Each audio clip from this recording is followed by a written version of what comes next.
Morning. In September, a friend was visiting, or a friend of a friend, and she brought her son, who was about Naomi's age, a few months younger, and we were sitting at communion, and she took communion and she gave it to her son. I have a lot of friends that give communion to their children, and I'm totally fine with this. And I watched and I thought, it's never occurred to me to offer communion to my own child. I wonder why. We talk during communion. I'll ask Naomi, what are we celebrating? And she says, God. And I said, why do we do this? Because Jesus died for us. Why did Jesus die for us? Because he loves us.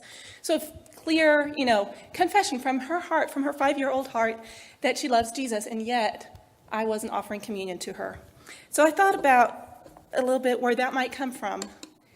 Who qualifies for communion? Where did I learn who qualifies for communion? What qualifies us for communion?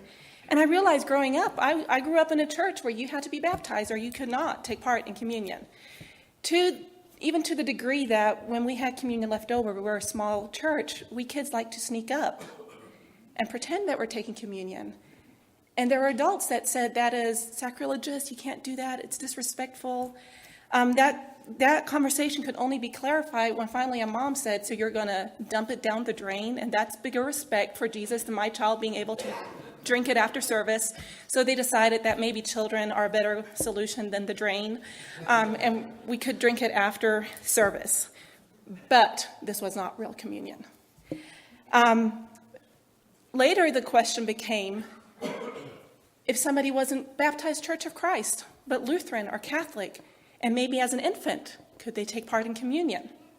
At the same time, I know in Germany, between the Lutheran and the Catholic Church, there was this big thing of, can they celebrate communion together? And they finally did, and it was such a big event that it was even on national TV, that they were now celebrating communion officially together. When I went with friends to a Catholic or a Lutheran church, I wondered, can I get in that line? How does this work? What do I say when I get up there? Because you've got to say something, right? Am I saying the right words? Communion was very confusing when I was a child. Later, I clarified for myself, yes, people can take part in communion as long as they believe in Jesus, they have that confession. But then people came up and said, well, doesn't Corinthians tell us to test our hearts first? Maybe you can't take communion if you have a grudge in your heart. So communion became very complicated again, because now I had to sit there on Sundays and see, do I qualify? Am I good enough in my heart? Do I have a grudge about somebody? And, some grudges are really hard to get over. So does that mean that for years now I can't take communion because I'm struggling with forgiveness? Who can take communion?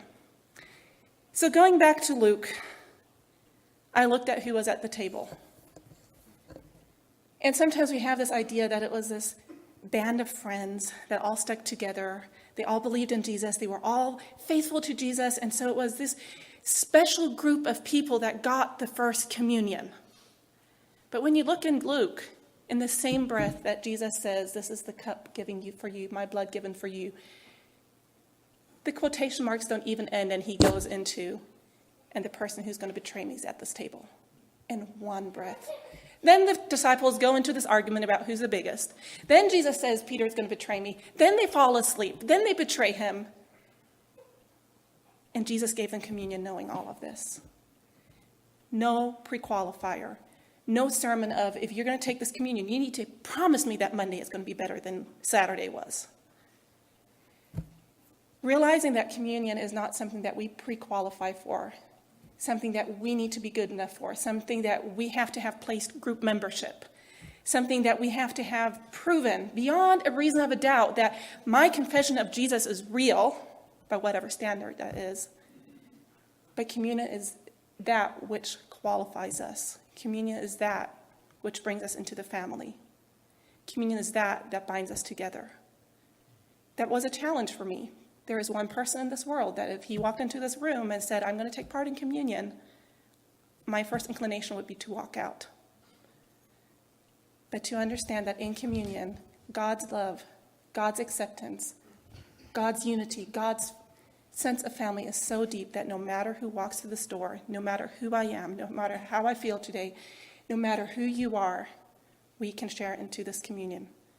Not because we are pre-qualified, not because we are good enough, but because God qualified us to be in his family. So yes, I now offer communion to Naomi.